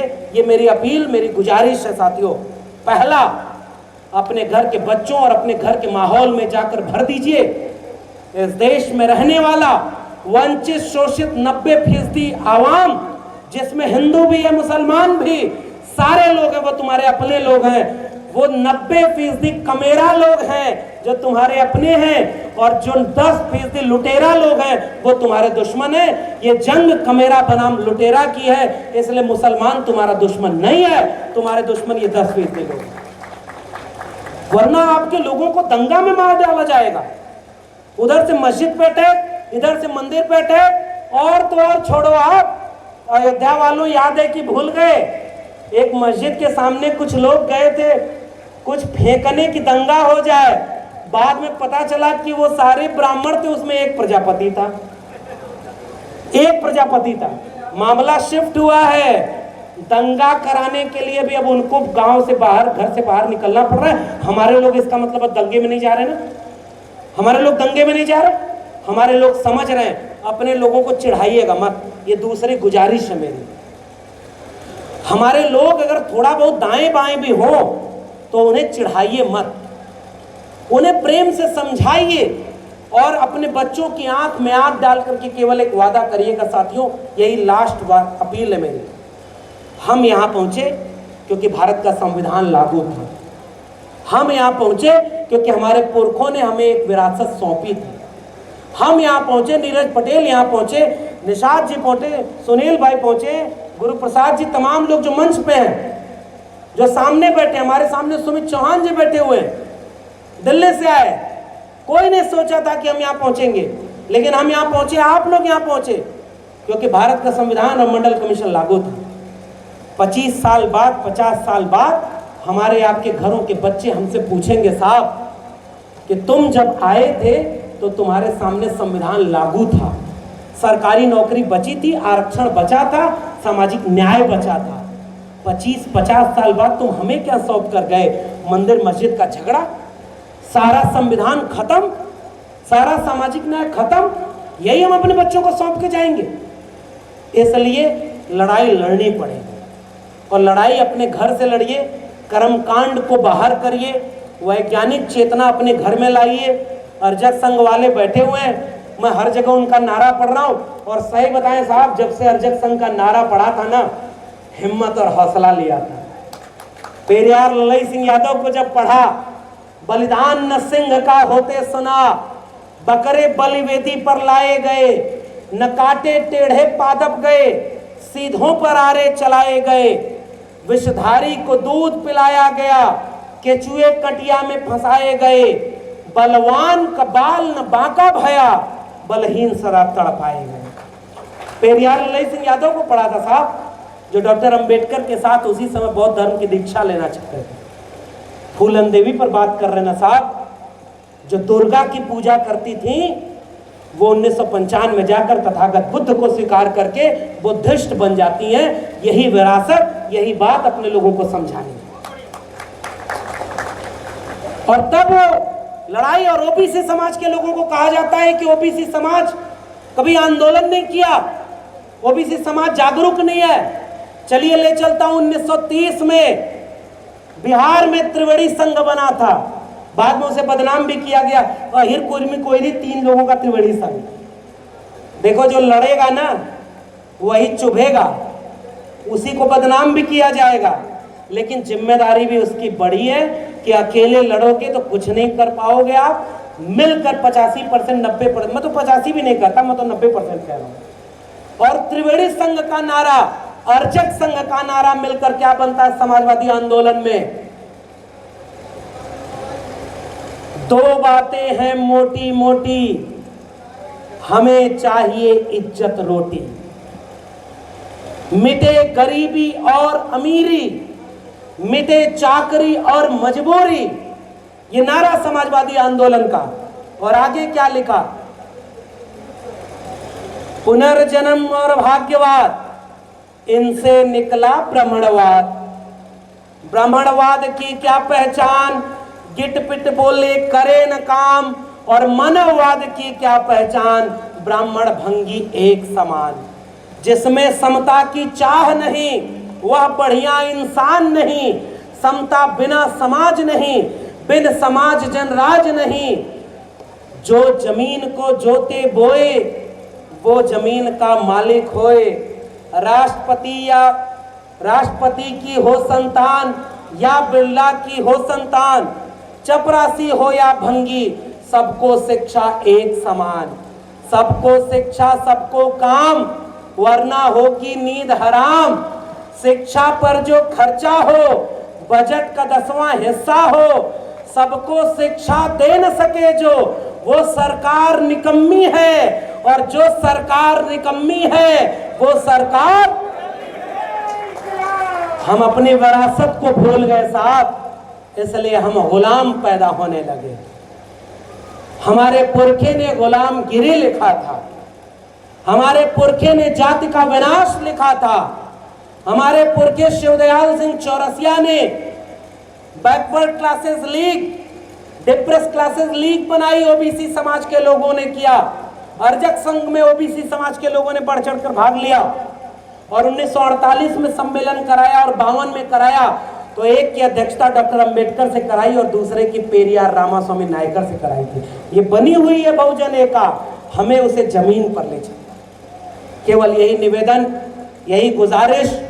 और जाते जाते बस आपसे केवल इतना कहूंगा कि आप फूलन देवी को याद करने आए थे अगले साल, और जाकर के इन लोगों को, आयोजकों का ताकत बनिएगा, हिम्मत बनिएगा। एक आयोजन करने में कितना मुश्किल होती है, सुनील जी और गुरुप्रसाद जी जानते होंगे, आप लोग जानते होंगे। 1 रुपया चंदा भी किसी से निकलवाना आज कितना मुश्किल हो गया है, लोगों को जुटाना मुश्किल हो गया है। इनकी हिम्मत और हौसला बनिए, ऐसे लोगों को पहचानिए जो आपके आसपास आपके लिए लड़ रहे हैं। कुल्हाड़ी का साथ जंगल की लकड़ियों ने इसलिए दे दिया क्योंकि जंगल की लकड़ियों को कुल्हाड़ी चलाने वाले ने यह समझा दिया कि कुल्हाड़ी की मूठ में लकड़ी भी तो तुम्हारी ही लगी हुई है। और जब तक जंगल की लकड़ियां पहचानती कि वो लकड़ी जो कुल्हाड़ी के साथ खड़ी थी वो हमारे साथ नहीं थी, तब तक जंगल खत्म हो चुका। हमारे अपने लोगों को हमारे खिलाफ भड़का करके उन्हें उस पार्टी में बड़ा बड़ा ओहदा दिया जा रहा है। पार्टियों से आगे चलिए, एक जन आंदोलन बनाइए और जन आंदोलन से नेता पैदा होता है। आप ताकतवर होंगे तो ये नेता बदल जाएंगे, आप नहीं ताकतवर होंगे तो ये नेता आपको गुलाम समझेंगे। और अगर ये नहीं बदलते हैं तो नया नेता पैदा करिए साहब अपने बीच से, और गुलामी से मुक्ति, आजाद ख्याली आपको आगे ले जाएगी। हमारा एक दोस्त है, बनारस हिंदू विश्वविद्यालय में पढ़ता है और दलित समाज से आता है। उसने फूलन देवी पर कविता लिखी है। इस कविता के साथ अपनी बात खत्म कर रहा हूं। उसकी काया हाड़ और मांस से निर्मित थी, ऐसा लोग कहते हैं। वह सही सही पत्थर और आग से बनी थी, ऐसा मैं महसूस करता हूं। फूलन ने जब धरती को चूमा तब वह फूल जैसी थी। करुणा के 2 फूल सी आंखें, महकती हुई एक मुलायम मन वाली बच्ची, तभी तो माई ने नाम रखा फूलन देवी। हाँ, तो एक दिन जब वह बड़ी हो गई तो जात और दौलत का धतूरा खाए पिशाचों ने उसकी आत्मा को उसकी हड्डी से इतना घिसा कि वह पत्थर हो गई। कुत्सित देवताओं का वरदान पाए अमानुषों ने तिस पर भी नहीं माना, पत्थर हो गई फूलन को पत्थर से घिसा। इस तरह से तब फूलन आग हो गई। अब जब अय्याश जुबानों के कत कहे फूलन को हत्यारिन कहते हैं, तब मैं पूछना चाहता हूं, गुजरात की नदियों में जिसने पानी की जगह खून बहाया वह कहां है। वह इस कविता में नहीं लिखा है कि वह इस देश का प्रधानमंत्री बन गया है। तब मैं पूछना चाहता हूं, गुजरात की नदियों में जिसने पानी की जगह खून बहाया वह कहां है। कहीं वह देश का नेतृत्व तो नहीं कर रहा।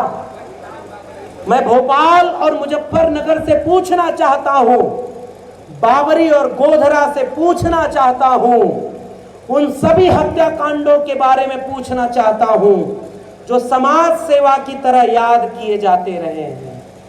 और अब मैं तुम्हारे जवाब का इंतजार किए बगैर गर्व से सींचे आवाज और सम्मान से तना मस्तक उठाए कहना चाहता हूं, हां वह हमारे इतिहास की बहादुर लड़ाका है। इस देश की आधी मर्द हुई आधी आबादी के बीच वह पहली पूरी औरत है। एक औरत जो अपने हक के लिए लड़ना सिखाती है, एक औरत जो आत्मा के घाव भरना बताती है, एक औरत जो आत्मा के घाव और हक के लिए लड़ना सिखाती है। बेशर्म कदकहों का क्या है, वे सच छुपाने के लिए चिल्लाकर कहते रहेंगे कि उसकी काया सिर्फ हाड़ और मांस से निर्मित थी, और हम कविता में चुपके से अपनी बात छोड़ आएंगे। फूलन जन्मी तो फूल सी थी, पर वह सही सही पत्थर और आग से बनी थी। जय भीम, जय मंडल, संविधान जिंदाबाद, उल गुलाम जिंदाबाद, इनकलाब जिंदाबाद।